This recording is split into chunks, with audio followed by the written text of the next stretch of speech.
So I want to talk some more about functions because they're like the backbone of programming. We learned how to make our own. We've been using somebody else's, right? We've been using the Python libraries functions for forever.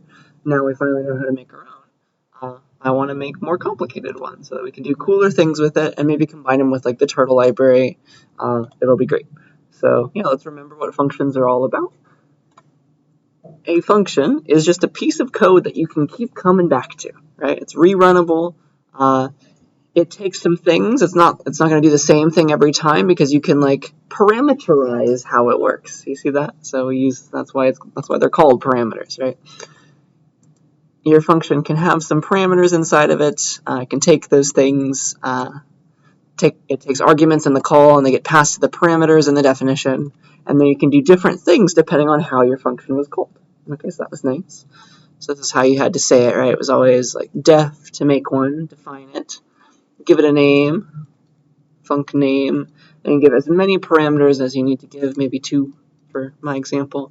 Then it's a colon, as usual with everything else in Python. There's a colon, you start tabbing over, and you give what you want to have happen when somebody calls you. So like, I don't know, somebody says func name down in the code somewhere, and then they give arguments like 42 and 43, and those get passed along into the parameters. The way this works, the way this starts running, is it goes and it jumps to the body of this code, passing along 42 into P1 and 43 into P2. That's bringing back memories, right? So that's how that works. And lots of functions are meant to be called in a line by themselves, like all the turtle functions. Turtle.forward, that was a function that just moves the turtle, right? But there are other functions like math.squareRoot that give back something that we can go and use in a larger context. So there's 2 different kinds of functions. Some functions are able to return things, right? Some functions, they give something back, they return a value to whoever called it, and you do that by using the return keyword. You say return, and then you put whatever you want to return right after that. So it could be the value of a variable, whatever you'd like to pass along to whoever called you. So that's that line, give something back to whoever called this function right now. Something back to the caller. The caller, like this line, for example. And if you do give something back, you need to retrieve that value. It's no use calling square root of 2 on a line by itself, right? You can do math with it now. It's going to get replaced with the thing it's giving back, so now you can use it in a larger context, and you kind of have to.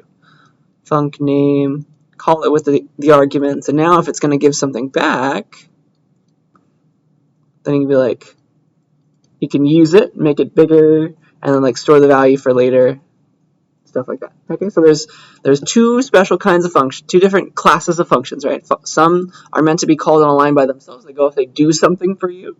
It's like the print function, right? You just call it on a line by itself. It goes off and it prints to the screen for you. And then, there's the kind like those that don't have to return anything, that return none, versus functions that are meant to be used in a larger context, functions like math.squareRoot. So hopefully the differences are coming to mind. Like math.squareRoot, you got to like save the answer in a variable, immediately print it out. You can't just call it on a line by itself and expect anything useful to happen. Okay, so those are the 2 key things. Definitely try them out yourself and see if you can understand the full difference. So that's important. Those are functions in a nutshell. Any questions about those? All the syntax information stuff? Because I want to make some functions that do turtle things today. I think that'll be fun. So the first thing I want to do is I would like to make a draw rectangle function. Okay, I think that'll be helpful for us. So like we say draw, like we're going to call it, right? It's going to draw a rectangle to the screen for us. And then the question is, what do we pass? And how many things do we need to pass to draw a rectangle, right? What should we make our function? What kind of parameters should it have? What kind of arguments should it take? Because like, let's say we wanted to draw a rectangle and we wanted it to be right here. What kind of information do we need to supply? Like if I told somebody to draw this exact rectangle, what information would you have to tell them so that they would be able to draw that exact rectangle? Area. Nice. Yeah, so you can give the coordinates of each of the 4 corners, That's exactly right. You could give that. That's a lot of typing. Is there anything else we could give? I heard area. That's helpful. But you also need to, like, this triangle has the same area, but it's in a different spot. So you're going to have to, like, nail it down as well. Area and location. Yeah. So I think these are the right ideas. So I think in the easiest way that I can think of with the least information to represent a rectangle is to nail down one of the corners. Like, you got to give one of the coordinates of one of the corners. Let's say the upper left corner. It's like, this is like 1, 5 or something. And then, instead of giving 3 other coordinates, which is a lot of typing, with one coordinate plus the width and the height, like this is 4, this is 3, let's say, do you see how that completely describes that exact rectangle? That's like the minimum amount of information, the minimum amount of typing you would need to do, or shouting out to another person to describe that rectangle. Yeah, because the second you have one corner's coordinate, and then you know the width and the height, then you could figure out all the other coordinates, and that's going to give you the real rectangle. Yeah, does that make sense? So that's like the minimum amount of information that I can think of. So those can be the things that we pass along. We can have like a 3-argument function. One takes the starting coordinates for the upper left corner, and then one takes the width. This is the width, right? And then one takes the height. Okay. And so, yeah. There's a new type that's going to be useful here. Like, you can use this kind of coordinate style typing in Python. You can say that. You can give 1, 2, for example, to the REPL. So let me open up the REPL really quick. I'll go to idle. Feel free to whip yours out and follow along. But yeah, if you just say stuff like a coordinate, 1, 2, that's actually a thing in Python. It's very similar to a list. 1, 2, the list with the angle brackets or the square brackets. If you use parentheses, you create something very similar to a list. It's called a tuple. So you can store it into a variable. It's really nice. It's like you can say x equals the coordinates 1, 2, or whatever, and you can print it out later. And the type of x, rather than a list, right? The lists are the square brackets. This kind of thing with the parentheses, it's called a tuple. Okay, some people pronounce it tuple. It's like a quintuple, quadruple, things like that. I pronounce it as tuple. It's just like, it's arbitrarily sized. It's like you can have 3D coordinates. Oops. 2D coordinates, as many things as you want, just like a list. And you can access the individual elements, like x, right? This was x, it held 1, 2. You can use list style syntax, like go to the 0th thing. Go to the thing at index 1 and get those pieces out. That's totally fine. The only thing you can't do to a tuple is change things. You can't say like x0 equals 42 now. You can do that to a list, you can't do it to a tuple. So it's read only, essentially. But it's useful because it looks like coordinates, and so we can use it. We can use tuples to represent coordinates. All right, I'll do it like that. You could have used lists, but I think it's cleaner like this. All right, so let's make a draw rectangle function that takes 3 arguments, has 3 parameters: the upper left coordinate, the width, and the height. All right. So that's what I want. All right, so we've just discovered what kind of parameters we'd like it to have. So got to nail it down with a point. We'll use the upper left corner's coordinate, and then the width and the height. I think that's like the minimum amount of things. All right, so we'll say def draw rectangle, and give it like upper left, UL I'll call it, that coordinate, and then the width, and then the height. And then we'll do stuff, right? It's like we'll have to tell the turtle like go to the upper left corner. This is not quite actual code, right? And like face right, go the width, turn 90 degrees, go the height, stuff like that. Yeah, so that's kind of what we're gonna need to do. We'll do that in a second. And then again, yeah, a tuple is just another kind of thing in Python. It's another type. It's kind of like lists. It's just using parentheses instead of those square brackets. Okay, so that's pretty nice. And so we'll be able to call our draw rectangle function now to draw this particular rectangle. We could draw it. We could call it like this, right?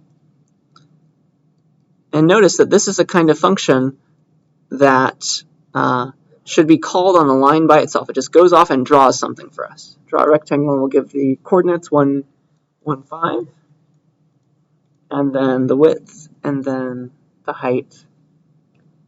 And I think, actually it was 4, 3, wasn't it? This width was 4, yeah. 4, 3, not 3, 4. That's kind of how we'll call it. And now we just have to say, like, when this code gets run, we're going to jump to the definition of draw rectangle. UL will be set to 1, 5. W will be set to 4. H will be set to 3. What do we do with those things to actually draw that exact triangle? Or not triangle, rectangle. Well, I think the first step is always, like, go to that spot. Go to wherever that upper left corner coordinate is, and then kind of, like, make the turtle face some way. Like, make him face to the right so that, like, he's facing in that direction. And if we have him move, then we can have him go forward by width, or W, right?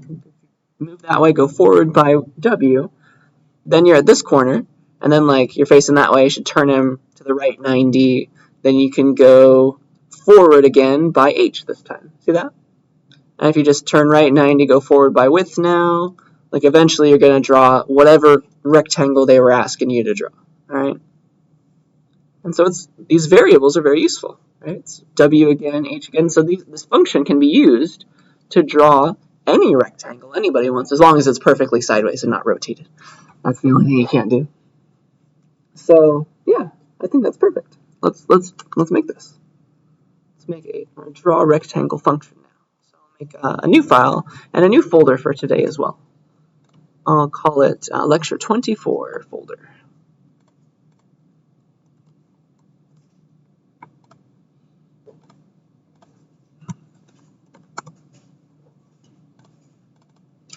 And I'll call it, I guess, draw-rectangle.py. So what would I like to do every time somebody calls draw rectangle? I gotta go to the upper left corner and do some fancy stuff. All right, so I'm gonna use the turtle library, so I better import the turtle and make him look like a turtle. Turtle.shape, turtle please. And then, yeah, I would like to have a draw rectangle function, so I'll say def draw rectangle. And somebody gave me UL, somebody gave me W, somebody gives me H for height. And then I gotta go off and do all those things. And eventually, like, I want to be able to call it, like I'm saying, I want to be able to say draw rectangle with an actual upper left corner, like 50, 100, and a width and a height, right? 300, let's say. There's like a call to draw rectangle. So, and the whole point of making it a function is I can call it multiple times to make multiple rectangles. It's all in one spot. Okay, so I think to draw this one, we should go to the upper left corner first. So whatever is in UL, go there. So move to UL, and then, like, face right, because that'll, like, have us facing this way, right? And then we can go forward by W at that point. Go forward by W, and then, like, at that point we're at the right corner, upper right corner, and we're facing this way. We should turn right 90, then we can go forward by H to draw that bit. You see how that's going to work? Turn right 90, then we can go forward by height. Forward by height, and W stands for width, right? And then I think you can imagine you'll just repeat a lot of that. Like turn right 90 again, then it's width's turn and all that fun stuff. So let's get this working. So to move to UL and not make a scene, we have to pick our tail up, right? So turtle.up. Then we can go to wherever we want and not draw lines. Go to whatever that UL coordinate is, because somebody passed me the whole thing, right? Those two things, that'll get passed all at once, because it's a tuple, just like a list. Let's go in there. This will work, but also I guess I've taught you, right? I taught you to call it like this. Python turtle. So just to get some practice at extracting things from tuples. It will work if you just give it UL like that. But I've taught you how to call go to or set pause, set position with the two arguments, the x and the y you'd like to go to. So instead of this, I'll say, where's the x coordinate? Well, it's living in the 0th index of UL, right? And the y coordinate is living in the index 1 of UL. See that? So go to UL 0, that's the x coordinate, and UL 1 is the y coordinate. So that's another way to do it. And then we're at the upper left corner, and we're ready to start making marks. So we can say turtle dot down. Okay? And then to face right, to look in the right direction, it's going to be turtle dot set heading, and east or right is 0 degrees.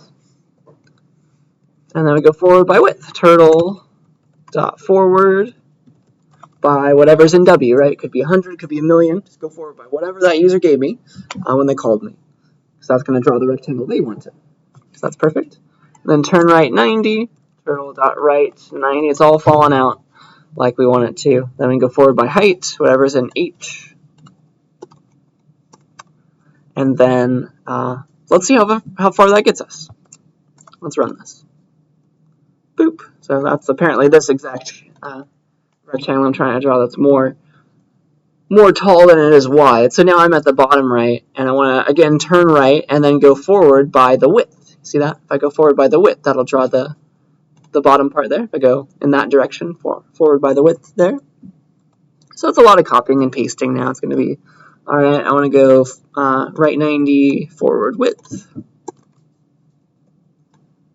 That'll get me almost to the end. That'll get me to this bottom left corner there. And then I want to, again, turn right 90 and go forward by the height. But let's see how far this has gotten us now. And then I'm ready to turn right one more time and go forward by the height to close off that rectangle. And that'll do it. How cool is that? So that's a nice rectangle being drawn there. Are there any questions about how I took the idea of drawing a rectangle and made a function for it? Does everybody understand how it's being called? Please yell at me if you have a question. But now we've made draw rectangle, and we can call it a bunch of times. It's great. So I called it once here. Let's make some more rectangles. Let's make 3 rectangles total. So the next one can start at, like, I don't know, -50, -100, and it can be like a baby rectangle, 50, 30 or something.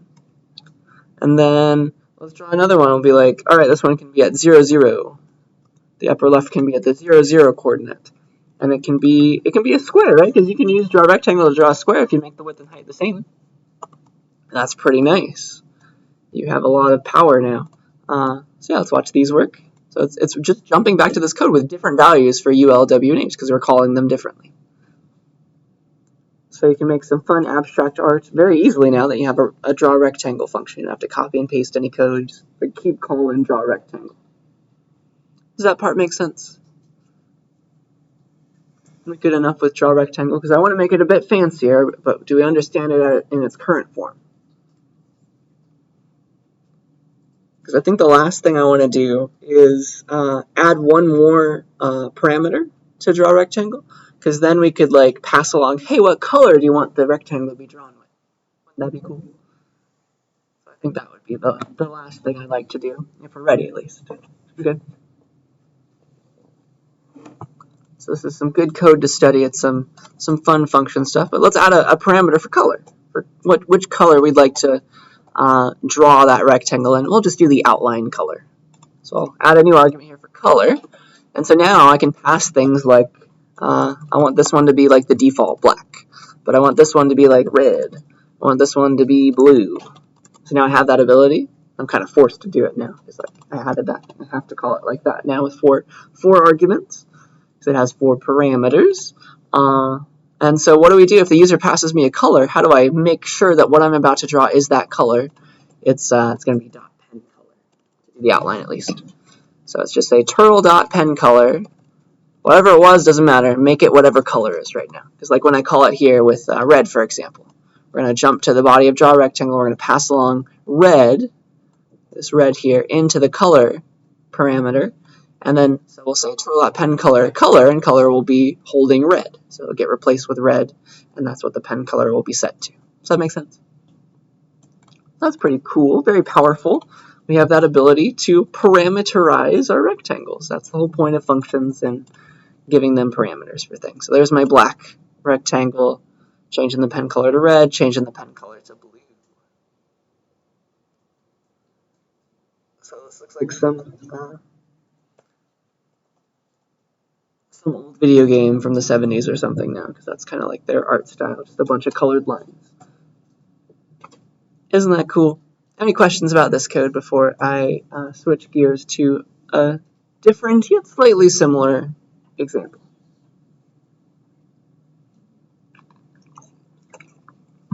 So those are rectangles. Aren't they fun? What did we do? We thought about, right? We thought about rectangles a lot when we did our programming assignment with our initials in our graduation year. We thought about it. I taught you to think about, like, all right, when you're drawing a letter, LN or whatever, think about it as being enclosed in a rectangle, right? LN20 would have been mine. Like, all of these things, they're enclosed in rectangles, right? Think about it, like, and then plan out your points.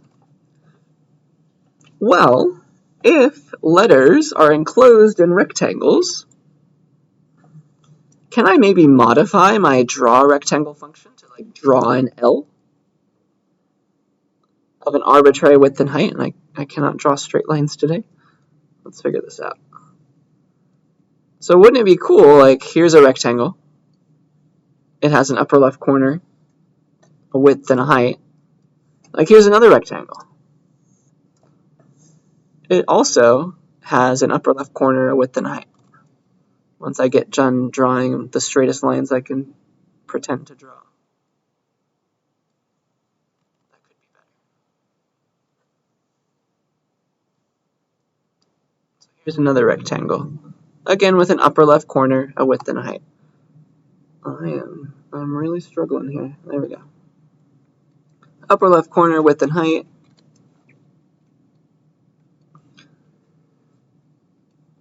What is a rectangle but something that could hold a letter? Like, do you see how if I like change my draw rectangle function a little bit to be like draw L, it's very similar. It's like draw the corners of a rectangle. See that? My tablet must be tilted or something. That's why I'm having so much trouble. There, that's better. So you see how you can draw like you can etch an L into that kind of rectangle, and like you could etch an L into this rectangle as well. So like I could make a function to draw a letter, and that letter could be resizable because all I need to do is pass along like its enclosing rectangle, or the idea of it, the upper left, the width, and the height. And then I can go off and draw a letter within that rectangle. See that? So that's pretty nice. That's a powerful idea. So let's go there, because that's similar to drawing rectangles, right? It's just letters now. So let's make a resizable, L is pretty easy. Let's do a resizable N character. That'll be my second initial, right? So the secret is what we just determined, what we just discovered, is that we can bound every letter that we ever draw within a rectangle, right? And so they all are going to have a UL, a W, and an H. UL, W, H. And you could use those to describe like really wide letters or really short and skinny letters and tall ones. There's another UL, right? W and an H. You see how the second you've described this rectangle, you've essentially said all you need to say about what to do to draw a real letter, right? This is how you can draw an N. Now just draw that part, this part, and this part with the UL, W, and H in mind. Yeah, so same with this one. You see how you can use that information, those three pieces of information, to draw that letter in that way? Isn't that pretty cool? So now we can make a function that just takes the same stuff as draw rectangle took, and we can use it to draw a letter, like draw N. Give me a UL, give me a W, give me an H. And I'll use that idea to draw some letter, like N, enclosed within that rectangle. Isn't that cool? So let's do that. So we're going to copy and paste. I'm going to steal a lot of this that I just did, this draw rectangle stuff. I'm going to steal it all right now. I'll make a new file, though, called draw N. Now I'm done with this one. So yeah, instead of draw rectangle, I'm going to call it draw N. And it's not going to take any colors. We're just going to draw black and white stuff. So that's going to be, let's get rid of all those things. But I'll keep these examples, I think. Probably fine. I'll get rid of the colors. So I want to draw an N in some way, okay? And so this kind of idea, sure, it's nice, but let's think about it in a different way. So like we'll figure it out together. All right, so dot dot dot. We'll get it working, but our goal, right, is to draw a W by H N character where its upper left corner is UL. Yeah, so it's just like a rectangle. So let's plan this out. Let's figure this out together. So here's the rectangle where I want to draw my N character.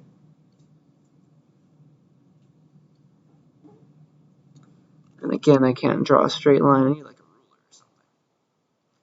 Good enough. And so this is UL, right?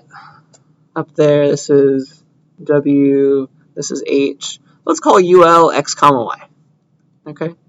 And I can extract that too. I can use those variables. That's fine. I can say like, all right, UL is made up of two things. UL of 0, let's call that X. And then UL of 1, let's call that Y. Like now I have those names to use. Okay, so like UL is a coordinate. It's got two pieces, just like a list. I get out the 0 thing and the 1th thing, I guess. So that will give me all those X and Y coordinates. I can put them into variables if I'd like. I can extract them in that way. So now I have X and Y, W and H, and my goal is to draw an N. So it's like, it's essentially start here, right? Start on the bottom left, go up here, then go over here, right? If I just go to those places, in that order, I've drawn the N of that size that I cared about, yeah? Whee. So, all right, if this is X, Y, this is W, this is H, what are those coordinates? Yeah? So if this is X, Y, what is this coordinate? Let's do some math. Well, the X is the same, right? But the Y, it's this Y, but brought down by H. See that? So it's Y minus H. So yeah, that's going to be that corner, and that's where you're going to start. You'll say, go to there. Then you can go to XY. Isn't that nice? And then, all right, what's this coordinate? Well, the X has now changed. It's going to be this X, right? Or this X, same X, but farther to the right by W. So it's X plus W. And that's going to be the X coordinate for that bit. And the Y coordinate is what we already had. This is Y minus H. Does that make sense? That's this coordinate. If this was XY, and this was W, and this is H, that means this must be that exact coordinate there. And then finally, what's this coordinate? It's going to be X plus W, right? That's the X coordinate because it's this X to the right by W. So X plus W, and then just the same Y as this one, right? It's the same height, the same Y line. So those are my three coordinates, or three other coordinates in addition to this one. So do you see how if I just like started here, go to here, go to here, go to here, I will draw that N? A lot of pre-planning pays off. Any questions about that? You see how I discovered those coordinates? So, got to remember our math to make cool things. So, I think we're ready now. So, let's see. I'll put this over here because like this is the very key information now. That's really it though. Once we have X and Y, like we're ready because we have W and H here. We've been given them. So, all right. I need to start at not X, Y, right, but the bottom left. So X, Y minus H. Start at X, comma, Y minus H. Yeah? And so I'll say turtle.go to there. X, Y minus H. But I don't want to draw any lines, right? I just want to pick them up and move them there. So we'll do turtle up to get them there safely. And then now we're ready to start drawing. So turtle dot down. And so then we're there. We're at the bottom left.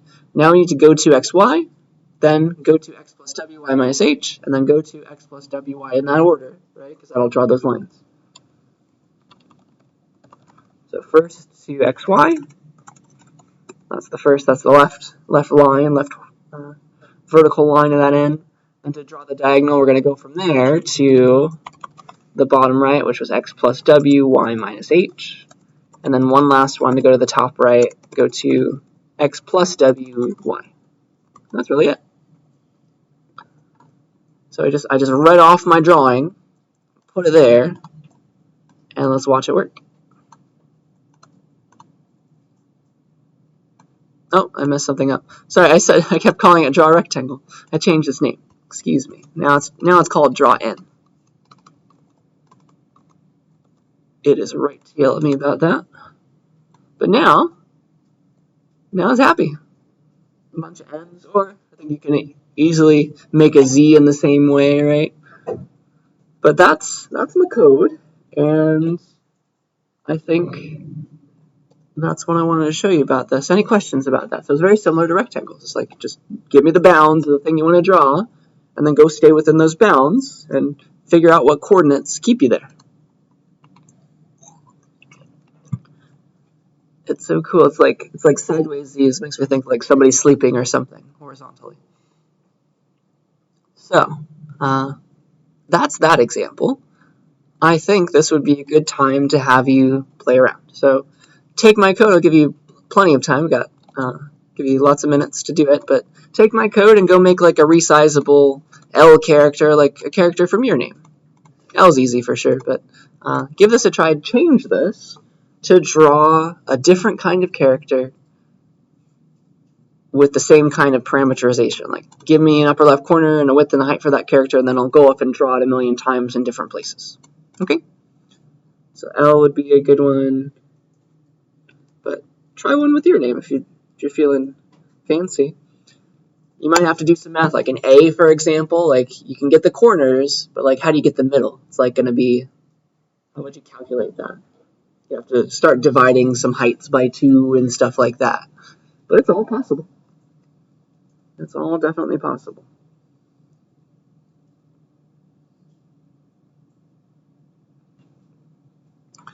So give that a try. You'll use the same stuff. So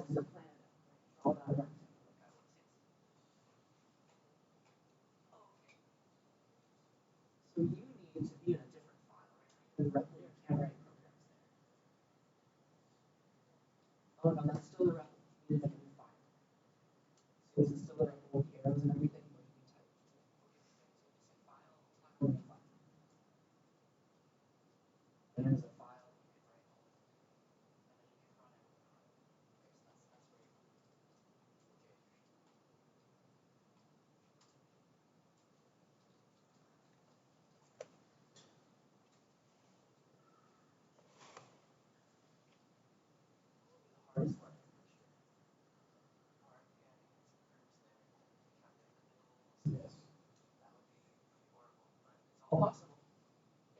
Question. I'm just trying to understand this. So the 0 is counting as like X.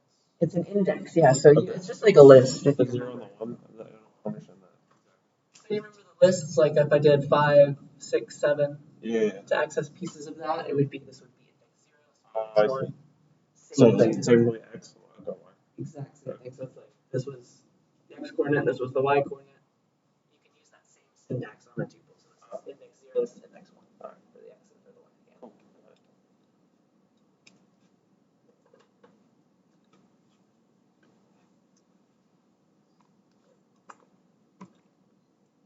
I don't think I've used the whiteboard before in this class.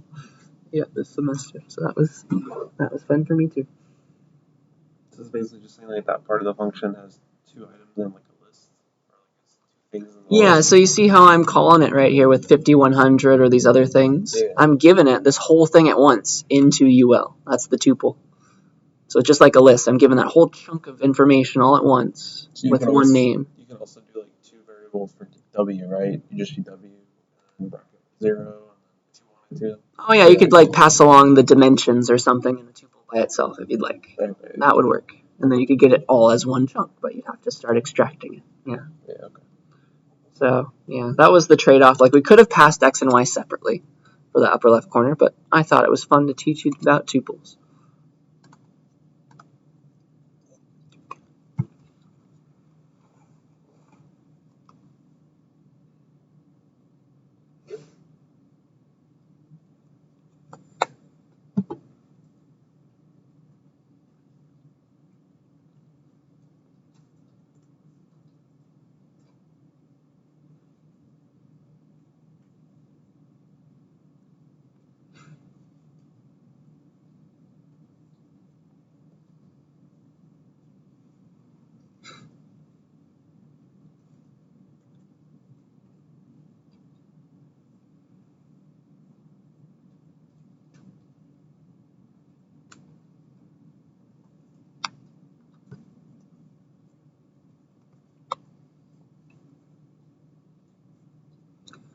I can probably do that now before I forget.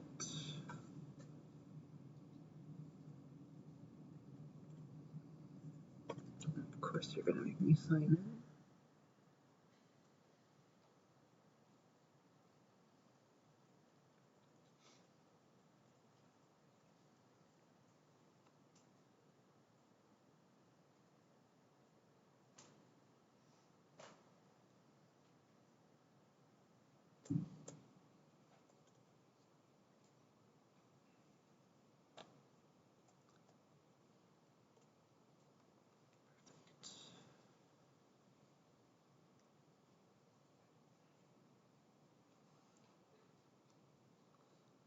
More minutes to play around. If you finish early, I think a good challenge would be maybe in a loop draw like 50 random characters of random sizes and random locations. Use the random module and use a loop. Can we use this code on the assignment this week? Oh yeah, absolutely. That will save you some time maybe.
Alright, that's my timer, but feel free to play around with it some more.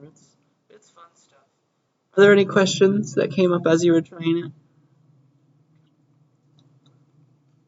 It's definitely useful to understand and know. But I have one last, even cooler thing for the day. I'd like to teach you about animation. I'd like to make an animation in the turtle, using the turtle module, to drop a ball. So that'll be really fun.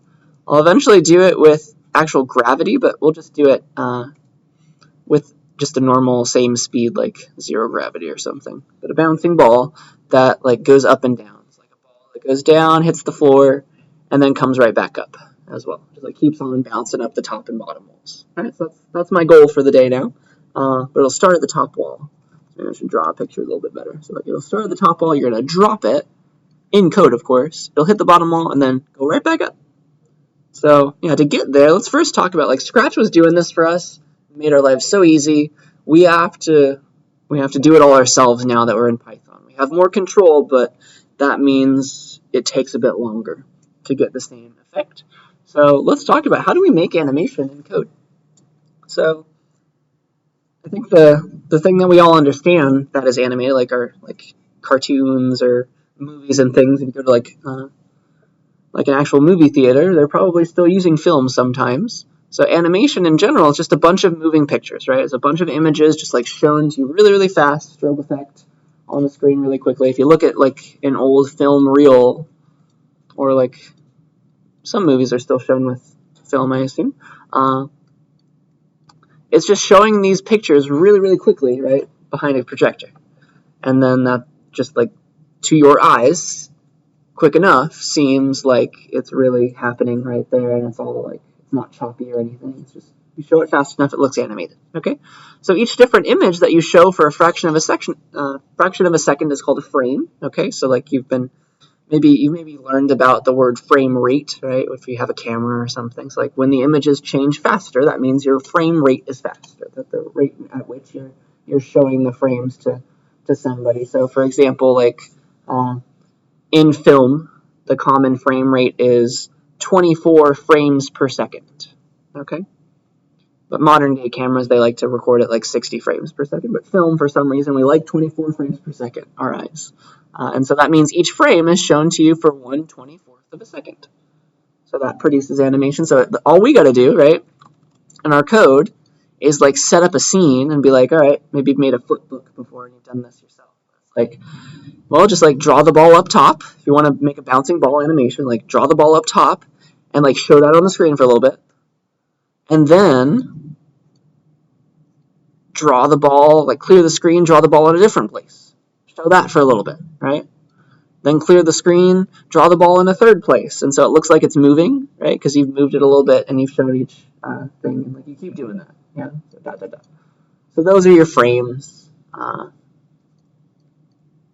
And that's what we have to do in Python. Like put the ball up here, show it there for a while, put the ball down here, show it there for a while, put the ball over here, show it there for a while. So luckily it'll be a little bit easier than that, but that's essentially what's going to happen. All right, so we need to write code that makes a ball get dropped.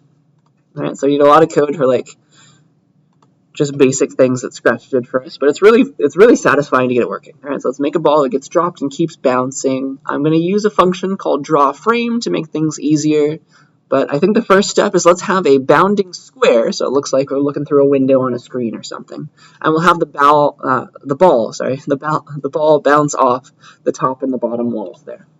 So what I'll do, the first thing I'll do is I'll make a little bounding square for where I want my scene. I'll draw a little rectangle with my draw rectangle function, of course. I guess it'll be a square though. And like that's where I'm going to drop the ball from. So we'll see the bounds very easily because it'll be like black outlines. That's the first step because I want to draw a window to look in. It's like let's have this be a centered ball, or centered rectangle, sorry, for the ball. Size 400 by 400. So if this is 0, 0, this means this is like the upper left corner of that. So I want to use draw rectangle. Will be negative 200, positive 200. Okay? And so that's like the window in which I would like to drop the ball, and then I'll start it here, like start it dropping. So let's get the window first. All right, let's use that, our cool draw rectangle function to get that started. Okay, so let me steal from draw rectangle all over again. I'll make a new file called bounce.py. Paste it into there. So let's see. Well, that's what I want. I want to draw that rectangle. So I'll get rid of the colors as well. I don't need colors. Just want to draw a rectangle of a certain width and height. And so my bounding screen at the start, draw the bounding square. That'll be my window in the animation. Draw the bounding square. That is the walls to bounce off. I'll do that. And how do I represent this square? It's going to start at negative 200, positive 200 for the upper left, and it'll be a 400 by 400 box. So that's this right here. Okay? So like this is going to be a window now, and I'll put a ball at the tippy top, and like I'll start it falling, and then I'll bounce it back off. Okay? So that's going to be the goal there. So next is to add the ball. It'll be fun. We've got to move the ball. I'll show you that in a second. Eventually, I'll add some physics that like make it like, you know, when something you drop it, like it speeds up as it gets closer to the ground. Like we'll eventually make that work, and it'll look very, very accurate and cool. But yeah, our goal is to make a ball bounce at just a normal speed. All right. So let's set everything up. Let's get the ball started. Let's start a ball right here, right at this tippy top right here. Let's figure out where that is. We'll get it working. Then we got to make it go up and down. Up and down. Okay, so that's our goal. The secret is, how do we make a ball? How do we draw a ball? You could use the draw. There's like a circle function in the turtle library. But honestly, it's easier to change the shape of the turtle. So if I show you where the shape function is, at least. The turtle shape, I changed it to be looking like a turtle, but actually, we could have the turtle fill in for the ball. That'll be great. So there are a bunch of options for what the turtle could look like. The turtle could look like a circle. So that'll be perfect. Let's change the turtle to be the ball, okay? That'll make it easier on us. So there's the bounding rectangle, square stuff. Let's make the turtle the ball. That would be nice. So turtle.shape, and we'll pass along the string circle, so I can spell circle.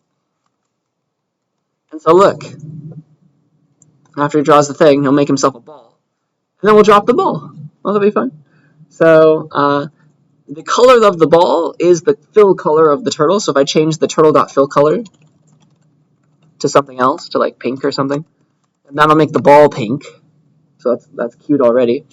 And then I'd like a bigger ball to drop. It's like that doesn't match the size that I was drawing here. So the way that you can do that is you can stretch out the turtle, and it's should be close to here. It's turtle size, and you have a stretch factor on the width and the height, and so we want the same factor because we want to keep it a perfect circle. But you can make it an oval by changing the factors. But let's make it the turtle double that width and height. Okay. Dun, dun, dun. So turtle size. Stretch yourself by a factor of 2 in each direction. Okay. And I did the math ahead of time. Apparently, by default, the circle is 20 by 20. And so we just made this circle twice the size in each direction. So the width, or like the diameter of the turtle right now, essentially, is 40 by 40. So that's going to be useful for us in a second. So I'll save that into a variable. I'll say turtle width equals 40, because that's going to help us position it in the right spot. Okay.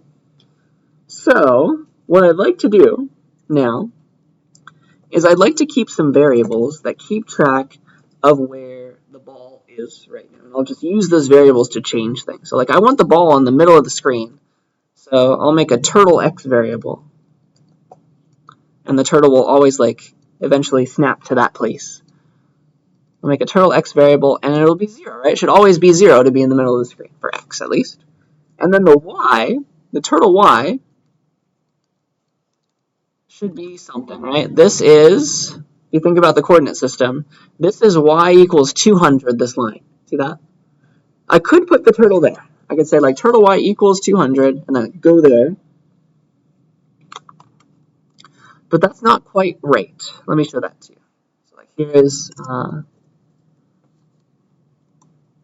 turtle x. Let me zoom down so you can see all this. So turtle x equals 0, turtle y equals 200, something like that. I'll use these variables. Dun, dun, dun. Variables, right? Because to actually move the turtle, you have to use .goto, but these variables are going to like help us keep track of where it should be. So we'll set them first, and then eventually move the turtle with goto. We'll use these variables to keep track of where the ball should be / where it should move. Right? So the very first step for this program is to go to where turtle x and turtle y should be. Right? So put the turtle in the correct starting location. The turtle doesn't have to be making marks ever again, so we can say turtle.up. We just want to move the turtle, and that will be the ball for us. Okay, turtle.up, and then turtle.goto, whatever turtle x and turtle y is. See that? So 0, 200 is what we're saying right now for where it should be. That's a little bit off. Because you see how that's like, the coordinates are relative to its center, that's past the edge of the screen there. So we'd like to bring him down, right? If we bring him down half his height, that'll put him right at the tippy top. See that? So we'll move him down half his height. That's going to be the secret there. It's got to be this, not 200, but minus the width of that turtle over 2. See that? That's perfect, because the width is the height. That's the secret. So 200, not the 200, but 200 minus turtle width over 2. And the order of operations will do that right for us. So that's going to put the turtle at the tippy top, and now the ball is ready to be dropped. Any questions about this code so far? That's pretty cool. All right, the last pieces of this puzzle are getting that ball to move. All right, so now we've got a spot for him. What we need to do is repeatedly move the turtle a little bit, right? Move the turtle a little bit and like show that turtle there for a second, okay? That's the idea. So move the turtle a little bit in a direction, and if we want the turtle to move down, right, we need to change the y. Where is the turtle's y? Yeah? So I'll call that the offset, turtle offset. And I'll make it, right, because I want to like add it to the current y. The y is big, I want to make the y smaller to move the ball down. So I'll make it like -5 or something. Do you see how if I added in, like I kept adding in the offset into the y, that would create a change, right? So we started the ball there, we move it down half the height, now it's there. And now I want to repeatedly do the following. Change the turtle's y by the offset. Turtle y plus turtle offset. So that would make it like 5 less than it was, 5 less than it was. And then like show the turtle there, redraw the turtle at that new xy. Does that make sense? So that is our goal right now. And this offset, by being negative, eventually once it hits the bottom, we need to make it positive so that the ball moves back up. But this idea right here, this is a variable that is encoding the direction, which is very powerful. Right, so there's a lot of cool new stuff at once. This will be a fun one to study. But let's get it working. So what do I want to do? I want to repeatedly move the turtle and do stuff. So I'll just make a loop that goes forever. So while true forever, repeatedly move the turtle to a new spot and redraw him. But let's package that all into a function. Repeatedly, let's just draw a new frame. Let's make a draw frame function that just deals with all that. So forever, draw a new frame. So that's a very clean loop now. It's like forever, kind of very easy to understand. Like draw a new frame, and draw frame can keep track of wherever it needs to put that new turtle. Okay? So that's the goal. So while true, repeatedly draw a new frame. And so what does draw frame need to do? Def draw frame. It needs to change the turtle's y and redraw the turtle. Okay? So I need to change the turtle's y coordinate by the offset, and then redraw the turtle. Okay, I know how to do both of those. It's going to be turtle y equals turtle y plus turtle offset. And then to redraw the turtle, it's just like go to there. Turtle dot go to that place. Turtle x and turtle y. And just the fact of going there, it takes a while for the library to move the turtle to that place. And so that'll keep the turtle on the screen for a little while. We don't have a lot of control over how long. But just this takes some time, and so that'll show the turtle on the screen in the new place for a little while, and that will produce animation for us. It'll be really cool. And then because I'm going to change the turtle y variable, it's a global variable. Remember I warned you about this once upon a time? I have to declare it global in this function. So I have to say global turtle y because I'm trying to change a global variable here. I'm not trying to make a new local variable also called turtle y. Right? So forever, draw a new frame, which keeps on doing this. It'll keep changing the y variable for where the turtle should be, getting smaller and smaller and smaller by 5 each time. And I also need that offset variable. Where is it? Still need to make it, I guess. Turtle offset. There it is. Turtle offset equals -5 is what I said, right? So I'm going to use that, add it into the y. So like it started out at like 200, now it's going to be 195, 190. It's even less than that because we subtracted that width. But that's really it. Watch. Just repeatedly draw a frame. Whee, there goes the ball. And it went past the end, of course. Let me rerun that. So each frame, it's moving it down by 5 units. Isn't that magical? If you want it to move slower, you can move it by fewer units every frame. Let's say -2 this time. It's a more leisurely dropping ball. That's really satisfying already. Are there any questions about this? So just like change where it should be by an offset. Just like keep doing this. Like that'll eventually produce animation because like GoTo keeps the turtle on the screen for a while as it's trying to move the turtle. Isn't that nice? So yeah, that's what we're doing. That's how we produce animation. We're changing that Y coordinate just a little bit less every frame. That'll be in draw frame, right? And then the last piece of the puzzle is to make the turtle bounce when he's hitting the floor or the ceiling. So we have to notice, like, when are we hitting the floor? When are we hitting the ceiling? That'll be an if. That's it. So before, like, this is the Y we would like to go to, but maybe the Y was a little too big, right? Maybe the Y was like too small. We're trying to bring the turtle down here. We don't want that to happen, right? Don't let the turtle get that low. It's like, what is the lowest coordinate of the turtle that it could possibly be and still be in the frame? Let's try and discover that together, right? So if we hit a wall, bounce off.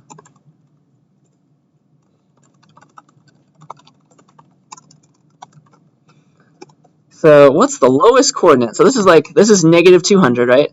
If the turtle's Y was negative 200, it'd be like that, which is too far down still. We wanted to move them up a little bit by half as height. So it's negative 200 plus half the width. That would be the Y coordinate of just grazing the bottom there. All right, that's what I want. So negative 200 plus the width over 2.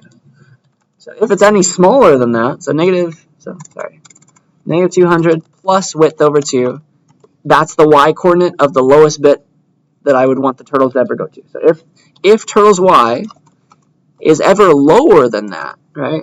It's ever smaller than that, then it got too small. The turtle would be lower than the bounds. I don't like that, okay? And then for reasons, if it's equal to, I'm going to do something. So like, if it's just grazing the bottom with equal to, or it's even trying to go further than it, what do I want to do, right? So if I'm here, we either hit the bottom wall, or we're trying to go even further below it. All right, just think about the coordinates. That's what's going on there.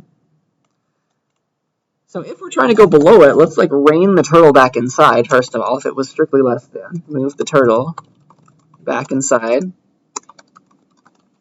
So if the offset was like taking us from here in this frame to like here the next frame, let's move the turtle up to be just grazing the bottom for sure. We notice we're lower.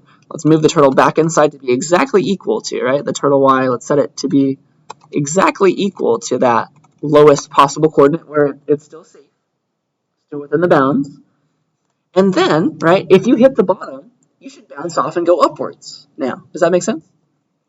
So if we're hitting the bottom, the next frame, we want to move up and keep moving up. So the direction right now is negative. That was bringing us down. Once we hit the bottom, do you see how the direction should now be positive? The next frame, I want to start moving that turtle upwards. So take it, whatever speed it was, -5, -2, whatever, make it positive whatever that was. See how that'll start moving them upwards? The next frame, the next frame? That's the secret. That'll produce upwards direction if you make the offset positive now. So change the turtle offset so we move upwards now. So it was negative, bringing us down each frame. Now we're going to make it positive, bringing us back up each frame. So turtle offset equals whatever it was, just times -1 to make it positive now. Does that make sense? And now again, because I'm changing a global variable, I need to say it's global. I'm changing it within a function. Gotta do it like that. But that is going to notice us hitting the bottom wall or trying to exceed its bounds, rein the turtle back in if we ever try to go outside. We haven't actually moved the real turtle, it's just the variable right now. And then also, for later, we want to start moving upwards, so change the offset. So this is going to produce a bounce. Down, down, down. Oops, I messed something up. Sorry, it's not width over 2, it's turtle width. Excuse me, turtle width over 2. Turtle width over 2. Lots of moving parts, but it's going to be very satisfying. It's a good one to study for sure. All right, let's try again. Going down, going down, going down. We notice we hit the bottom, and bam, we bounce right off. That was glorious. And then, of course, we go off the top this time. Down, down, down, down, down, down. Boop. Oh, that's so satisfying. Does this make at least a little bit of sense? This is definitely a program I don't think I can fully get you to understand in a lecture, but it's one you got to study. It's very, very useful. It kind of makes sense. Like every frame, what do? Change our offset a little bit, and that's going to inform where the turtle should be. And if we went too low, we've got to bounce off and change our direction. All right. All right. We might have also hit the top wall. Eventually, we're going to hit the top wall, right? What's the largest bit that the turtle could be? We want to be not up here, but right grazing the top. So what's the largest coordinate that the turtle should be? It's this, right? For the y, 200 minus turtle width over 2. So if it ever gets bigger than that, we're trying to go off the top of the wall. So for the same reason as this one, it's going to be a lot of copying and pasting. This will be the check if we hit the top wall if statement.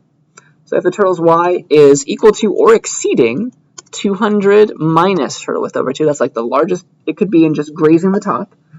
So that means we either hit the top wall or we're trying to go above it. All right, top, above. Rein the turtle back in if we're trying to move it above. So make the turtle y exactly equal to 200 minus the width. And then also, we got in that position, we were hitting the top by going upwards with a positive direction, positive offset. We now want to start moving downwards again, starting the next frame. So we want to make the offset negative again. You see that? So that's the same idea. Change the offset so we move downwards. Yeah. Does that make a little bit of sense at least? Just those are those variables determining what we're doing there. So again, every frame, repeatedly draw a frame, but draw a frame has got all the details. It's all right, change the offset a little bit, bounce either off the top or the bottom. So this should be it. Oops. Ren. So let's see if I can explain it now. Bam, bam. And it'll just keep doing that forever, and it's so satisfying. So while it's running, let me try and explain what this program's doing now. So we got to draw a rectangle. The first step is draw the bounding square so that we can have a little window to look in. So that was this draw rectangle call. Then we made the turtle the circle so that it could function as the ball, and we just use goto to move him around. It's super easy for us. And then we changed the width a little bit to stretch him out. You can change that if you'd like, but his width is exactly 40 units. I had to look up that ahead of time. So then I'm going to keep track of some variables, and that's going to tell me where I want the turtle to be drawn eventually. So at the start, 0, 200 minus width over 2, that's a very tippy top. That's as high up as you could be. And then we want to go there. That's where we start. And then repeatedly, we're going to draw a new frame. And the draw frame is taking care of all that effort there. So what do we do in draw frame? The turtle's somewhere. We want to move him by the offset, right? Because that produces animation. Go a little bit somewhere else. So change the y by the offset. Maybe it was positive, maybe it was negative. Right now it's positive. Now it's negative. So you're moving it down, make it negative. Moving it up makes it positive. Hitting the walls look like this or this. This is the bottom wall. We hit the bottom wall if the y is exactly that or less. Rein the turtle back in if it was trying to go even further outside. And then make sure we're going to bounce off upwards after that. So make the offset, if it was -2, make it a +2 now to start moving us upwards. And then same for the top wall. If we hit the top wall, we're either up here or trying to exceed that bound for the y. Rein the turtle back in, and then make him start moving downwards with a negative offset. So it was upwards, was positive, now make it negative. Does that make enough sense? Questions about that? It's definitely one to study. I think that's useful. And then I think just for fun, the last thing I want to show you is we could make a random x coordinate, random starting x coordinate. All that is instead of 0 for the x coordinate, we could use a random one. So I'll import the random library and do that. So here's where I set the x. So instead of that, we could be random.rand int or something between -100, +100. So the x will be in a different place, and it'll just never change though. So that's slightly more interesting if I include the random library. Import random. So that's the one line I just changed, to change where the x starts. And so now when I restart the program, the turtle will be a little to the right this time, and it'll just stay over there because the x never changes. Or if I rerun it, he'll be, again, a little over to the right randomly. One more time, just for fun. That's impressively randomly on the right side always. I just want to see it happen on the left because it is random. You're randomly getting the right side all those times. Oh my goodness. I don't know. That's impressively always randomly on the right side. There we go, slightly in the middle this time. Much better. Okay, so yeah, this is a fun program. There's a lot of moving parts. It really would up your skills if you looked at it for a while. I'm going to post all this code, of course. Any questions before I switch gears? But I told you about all the pieces. Draw frame is the one in charge, I guess. A lot of cool stuff going on there. All right, so yeah, that is a very fun example. A cool one. I'll make it even cooler later, but definitely go in and study it. It's really, really, really fancy. But yeah, just like a variable could keep track of direction. And if we change it, now it's moving up rather than moving down. It's very, very cool stuff. So that's the backbone of animation. Yeah, so if we're good, I would like to, before we go, give you your last essay assignment of the class. All right, this one is open-ended, just like when I gave you your last scratch assignment, like I let you have fun. This is me letting you have fun in essay land this time. So this will be due week 17, which is the last week of classes, and this will be your last essay to finish us off on our word limit that you're required to write a certain number of words in this class. So you're going to get there with this essay. It'll be a 1,000-word limit, just because hopefully I'm going to give you something that you can write about, like you can pick your topic, so hopefully you can manage 1,000 words on a topic that you enjoy. So yeah, this is your prompt. Do whatever you like. Build your own essay as long as it's relevant, pretty much, right? An essay about some topic related to computing technology or the internet that interests you and has social or ethical implications. So just like the kind of stuff we've been writing our essays about so far. Pick a different topic and write about it. So the one thing you can't do is like expand on a previous essay. That's not allowed. That's too similar. So don't pick a topic that's similar to any previous essay, but it could be about any topic. Even if we've talked about it in class, it's fine as long as we haven't written an essay about it. It's totally okay. But you can pick whatever topic that's interesting to you and just like analyze it. Like show me your critical thinking skills. Show me how far you've come.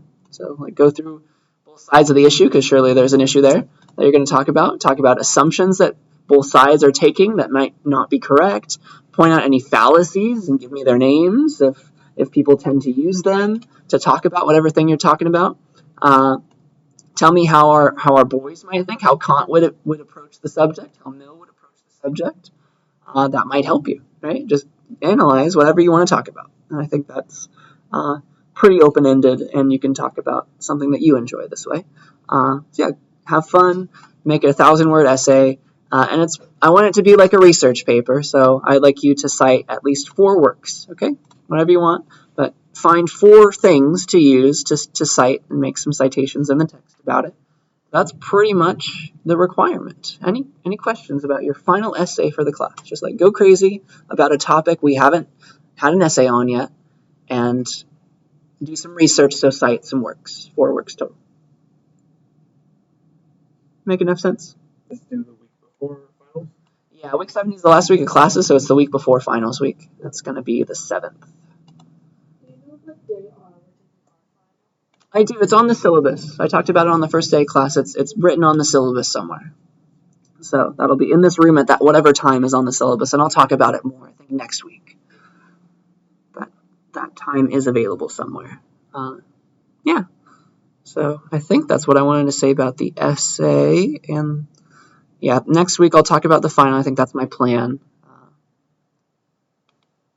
So we'll do that too. But I think that's everything I wanted to say today. So I will stop the recording at least.